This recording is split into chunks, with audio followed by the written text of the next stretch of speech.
Baik pemirsa, masih bersama Kaltim Menyapa. Kita masuk ke segmen ketiga, kita akan membahas upaya-upaya dan langkah-langkah apa saja yang akan dilakukan IDI dan Rumah Sakit Restu Ibu. Mungkin kita langsung saja Pak, boleh dari IDI dulu.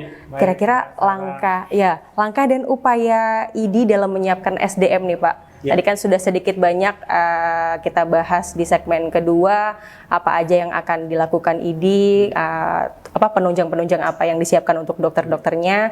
Nah, kalau sekarang kita bicara upaya dan langkahnya nih untuk menyiapkan tenaga medis dan fasilitasnya, kira-kira apa aja? Tadi sudah saya sebutkan sebagiannya, seperti kita melaksanakan seminar, kemudian juga melaksanakan simposium, workshop, pelatihan. Nah, ini tentu salah satu upaya untuk mempersiapkan tenaga-tenaga dokter ataupun tenaga dokter spesialis dalam rangka pembangunan di Balikpapan ataupun di IKN nanti. Nah, yang lain Mbak Sarah, kita juga mendorong pihak pemerintah ataupun pihak swasta kalau bisa mendirikan fakultas kedokteran. Ya. Jadi fakultas kedokteran itu selain oleh pemerintah, oleh swasta juga bisa didirikan untuk tentu kalau ada fakultas kedokteran seperti di Balikpapan nanti tentu orang-orang lokal atau orang sekitar Balikpapan tidak perlu jauh-jauh lagi ya keluar daerah mungkin ke Samarinda kah untuk menempuh pendidikan kedokteran. Yang lain tentu kalau ada fakultas kedokteran di Balikpapan nanti tentu luarannya akan semakin banyak. Ya, dibanding kita harus menunggu misalnya di Unmul yang kapasitasnya tentu terbatas. Ya, dengan terbukanya fakultas kedokteran di Balikpapan ini maka tentu akan jumlah lulusan fakultas kedokteran nanti akan makin lebih banyak ya ditambah dengan yang ada di Unmul.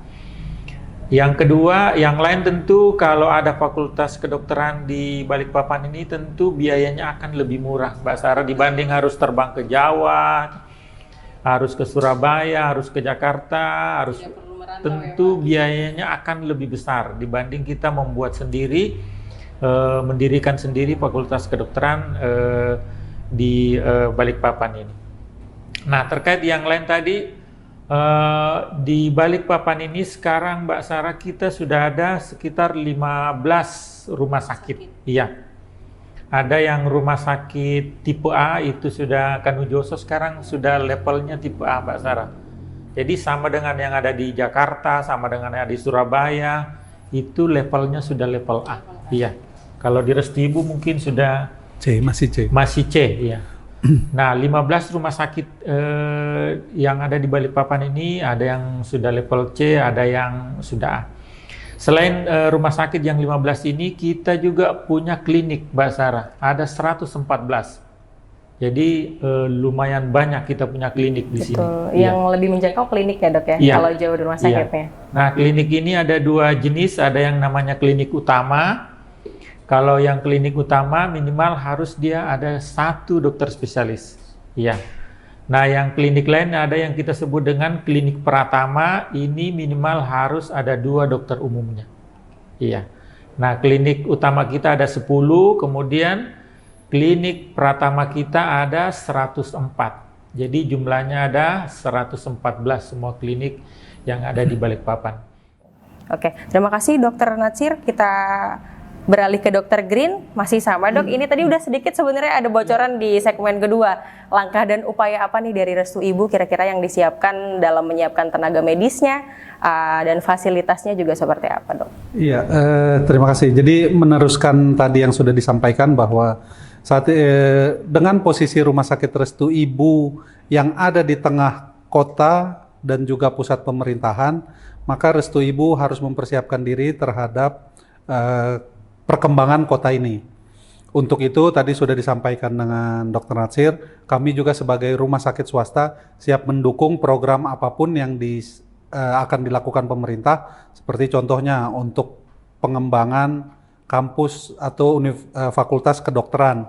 Dalam hal ini kemungkinan besar swasta yang akan buka di Balikpapan. kemungkinan Ya, besar ya. dari universitas swasta, karena universitas negeri kan di Balikpapan masih adanya ITK ya. ITK, Institut Teknologi, belum ada Institut Teknologi Kedokteran. Jadi pasti universitas swasta yang akan mengambil peran. Untuk itu Rumah Sakit Restu Ibu siap menjadi wahana pendidikan. Karena salah satu syarat untuk menjadi wahana pendidikan harus memiliki jumlah dokter spesialis yang cukup, Ya. kemudian senioritas dari dokter-dokter tersebut, dan Restu Ibu sudah memilikinya. Jadi di Restu Ibu ini jumlah spesialis kami saat ini sudah ada sekitar 60 orang. Ada sekitar 60 orang dari berbagai jenis spesialis. Kemudian senioritas, jadi kematangan dalam spesialis juga sudah cukup matang, walaupun regenerasi tidak kita lupakan. Jadi tentu aja ada yang tadi saya sampaikan yang baru lulus juga ada yang sudah sekitar 5-10 tahun lulus juga sudah ada, bahkan ada yang sudah lebih dari 15 tahun sudah lulus, jadi artinya senioritas spesialisasi sudah ada. Jadi Rumah Sakit Restu Ibu sudah siap menjadi salah satu wahana pendidikan kedokteran, dalam hal ini dokter umum. Di luar itu kami juga bahasanya sih supaya siapapun yang datang ke Balikpapan harusnya jangan khawatir. Fasilitas kesehatan di Balikpapan tidak kalah dengan yang bahkan saya jamin yang ada di Jakarta. Saat kendaraan Sarah rusak, langsung ke bengkel. Tapi kalau sakit, tanya tetangga. Atau tanya ke keluarga dulu, kemarin saya sakitnya seperti ini, apa ya obatnya? Datang ke dokter dengan ilmu-ilmu yang sudah ada tambahan. Ilmu dari tetangga, ilmu dari WA, ilmu dari Google. Datang ke dokter, dokternya dibantah. Tapi apakah Sarah kalau datang ke bengkel bawa motor kempes, enggak nih harusnya enggak kempes, enggak ada komplain. Tapi kalau datang ke rumah sakit, itu udah punya ilmunya udah banyak, dokternya didebat. Lebih dulu ya dok ya? Iya, tapi apakah benar? Belum tentu. Apakah mempertajam diagnosa dokter? Bisa aja. Tapi nggak sedikit yang kurang tepat. Jadi dokternya didebat, kalau nggak sesuai, saya pindah dokter, itu pilihan. Betul. Tapi walaupun mau pindah dokter pun sudah banyak dok jadi dokter. Sudah ada.